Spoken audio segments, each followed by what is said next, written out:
E Júlio Casares acaba de entregar sua carta de renúncia à presidência do São Paulo. O vídeo de hoje do canal do Nicola traz mais detalhes sobre o tema e fala: já o São Paulo pode perder um dos destaques da Copa São Paulo de Juniores justamente para o Corinthians. Últimas de mercado, bastidores, finanças e... Fala aí pessoal, sou Jorge Nicola, bem-vindos a mais um vídeo do canal, sempre bom ter vocês por aqui, sem perder tempo, pedir para deixar like, se inscrever no canal e ativar as notificações. Quero falar agora sobre Júlio Casares.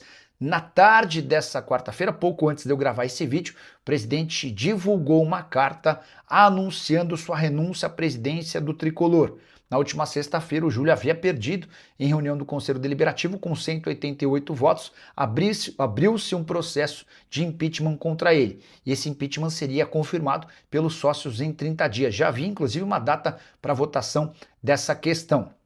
Diante desse cenário e com a investigação policial apertando o cerco, o Júlio escreveu o seguinte, abre aspas, renuncio à presidência para preservar minha saúde e proteger minha família. Ao São Paulo, meu amor de infância e da minha vida, jamais renunciarei. Renuncio sim ao ambiente de conspiração, distorções, mentiras e disputas de poder que ultrapassaram os limites democráticos e tentaram manchar trajetórias, biografias e a própria história do clube. Despeço-me com respeito, gratidão e amor permanente por essa instituição que sempre honrarei. Importante registrar que nessa quarta-feira, antes dessa carta de renúncia, houve uma operação da Polícia Civil nas casas de Mara Casares, Douglas Schwartzman e Adriana Prado, por conta daquele episódio envolvendo a venda de camarotes. Apreenderam, por exemplo, na casa da Mara Casares, documentos, computadores e R$20 mil em dinheiro.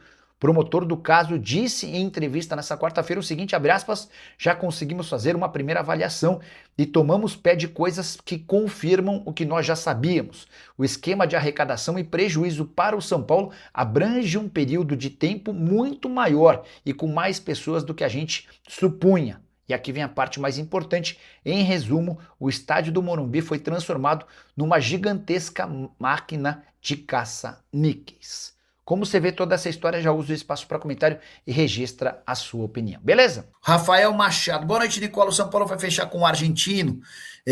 Rafa, você está perguntando sobre o Kevin Zenon ou sobre o Julian Fernandes? Sobre o Zenon, ontem chegaram a especular que o Zenon estava indo para o Alavés. A TIC Sports, uma emissora de TV argentina, afirmou que o Zenon optou por não ir. Tá? Ele não gostou das cifras oferecidas pelo Alavés e decidiu, pelo menos momentaneamente, ficar no Boca Juniors. É mais uma possibilidade que se abre para o São Paulo, embora a primeira oferta do São Paulo ao Boca Juniors também já tenha sido recusada. Em relação ao Julian Fernandes, a primeira proposta do São Paulo de empréstimo com opção de compra já foi feita. Hugo Cruz, Tomás Martins, Pelica, Zenon melou com Alavés e Fernandes perto, melou mesmo, né? Isso eu estava contando para vocês, foi até uma notícia que a TIC publicou. Deixa eu ver essa história do Fernandes, se o Fernandes está perto.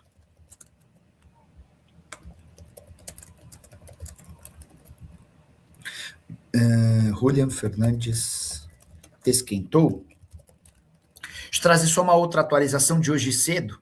Estava conversando com essa fonte do São Paulo, às 9h10 da manhã, tá?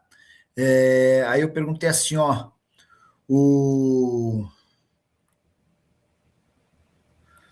esse empréstimo pode sair hoje do Alisson para o Corinthians? Talvez. Aí, empréstimo superior a R$1 milhão. Então, só para vocês entenderem como é que Corinthians e São Paulo chegaram a esse avanço nas tratativas pelo Alisson. A ideia inicial era de que o Corinthians fechasse com o Alisson a pedido do Dorival Júnior. São Paulo falou, beleza, mas a gente quer como contrapartida um jogador. E o pedido do São Paulo foi do Ranieri. Aí o Corinthians disse não. Você quer trocar o Alisson, que não joga, pelo Ranieri, que é titular. Aí não dá. Aí o Corinthians ofereceu, você quer o Martínez? O São Paulo disse não. Jogador super indisciplinado, vários problemas, não queremos, tá fora. Beleza. Vamos tentar pensar em outros nomes. E até que o Crespo, depois do empate 1-1 entre os times, disse, olha, do Corinthians eu não quero ninguém. A partir daí, e com a insistência do Corinthians em contratar o Alisson, que não vem sendo nem relacionado, o São Paulo colocou um preço. Cerca de 1.300.000, 1.400.000. Eu até cheguei a perguntar para essa minha fonte se chegava a R$2 milhões, a pessoa disse que não. Empréstimo superior a R$1 milhão. Foi essa a forma como essa pessoa descreveu. tá? E os clubes se acertaram, os últimos detalhes estão sendo resolvidos, vai haver um valor de multa caso o Corinthians queira utilizar o Alisson em jogos contra o São Paulo. Há também uma programação, uma meta a ser batida. Se essa meta for batida, o Corinthians passa a ser obrigado a contratar o atleta. Sobre o Fernandes, né, que vocês estão perguntando aqui, acabou de me responder, eu mandei assim, Julian Fernandes esquentou, a resposta agora, 19h49. Por enquanto, tá frio, tá? Então, se tem alguém falando que tá quente, vai de encontro com a informação agora dessa fonte aqui. O Edson Pinheiro, membro do canal do Nicola e torcedor do São Paulo. O senhor Jorge Nicola está regando. Não quer apostar no próprio time na pior fase da história do São Paulo. Bora, Pelicano, valendo uma camisa oficial. Só tem malandro aqui, quer ver? Ó? O Edson Pinheiro, que é meu amigo e que tem presença confirmada no encontro de membros que a gente vai marcar para março, ele está tentando me convencer desde domingo, sei lá desde que dia, para a gente fazer uma aposta para amanhã. Amanhã tem São Paulo e Portuguesa. O time do São Paulo, que venceu o São Bernardo e quase venceu o Corinthians. A Portuguesa que só conseguiu ganhar do Velo Clube na Bacia das Almas com enorme dificuldade, tá? E o jogo é no Morumbi. E ele quer apostar uma camisa oficial, assim. Os caras querem ganhar de mim a qualquer custo. Aí eu falei, não dá, Edson. Como é que eu vou apostar com você, eu na Portuguesa, você no São Paulo? Tá bom, ó, Edson, eu aceito a sua aposta se você me der vitória da Lusa, empate ou derrota da Lusa por até 2 gols. Ou seja, você ganha se o São Paulo vencer por 3 ou mais gols de diferença. Aí você fala, Nicolai, ficou muito forte, né? Vou te mostrar por que não. Últimos jogos entre São Paulo e Portuguesa, quer ver? Ó? H2H. No ano passado, no Canindé, não era nem no Canindé, foi no Pacaembu, o São Paulo venceu com gol no finalzinho do Rian Francisco, 2-1, mas era jogo com o mando da Lusa, né? O Renan abriu o placar, o André Silva empatou e o Rian fez o gol no finalzinho. Aí, em 2024, São Paulo 1, Portuguesa 0, 1-0. Foi o gol do Luiz Gustavo, eu estava nesse jogo. E aí, no ano anterior, 4-1 para o São Paulo. Eu também estava nesse jogo. Eu fui nos 3 últimos jogos entre São Paulo e Portuguesa. Se você quiser, essas são as condições. Vitória da Luz é meu, empate é meu, vitória do São Paulo por 1 gol é meu, vitória do São Paulo por 2 gols é meu. A partir do 3 é tudo teu. E o Corinthians está tentando atravessar o São Paulo para ficar com um dos destaques da Copa São Paulo de Juniores. Eu me refiro a Luiz Fernando, lateral e ponta, de 19 anos de idade, que tem feito grande participação com a camisa do Ibrachina na Copinha. Ele tem 7 partidas, 2 gols e 2 assistências, as 2 assistências que garantiram a classificação do Ibrachina contra o Palmeiras por 2-1 na última segunda-feira. Foi também o Luiz Fernando que marcou o gol da classificação contra o Internacional em outro mata-mata. Antes de gravar esse vídeo, consultei Ibrachina e São Paulo para entender como é que estava essa negociação. Antes da Copinha, São Paulo e Ibrachina fecharam um contrato de empréstimo com opção de compra. Esse contrato está assinado, mas não foi confirmado pelo BID, Boletim Informativo Diário. No momento do acordo e da assinatura, vale a lembrança, a janela de transferência estava fechada. Importante registrar que, com a grande participação do Luiz Fernando no torneio, surgiram vários interessados com propostas oficiais. Hoje, um deles é o Corinthians, que tenta atravessar o São Paulo aplicando um chapéu no tricolor.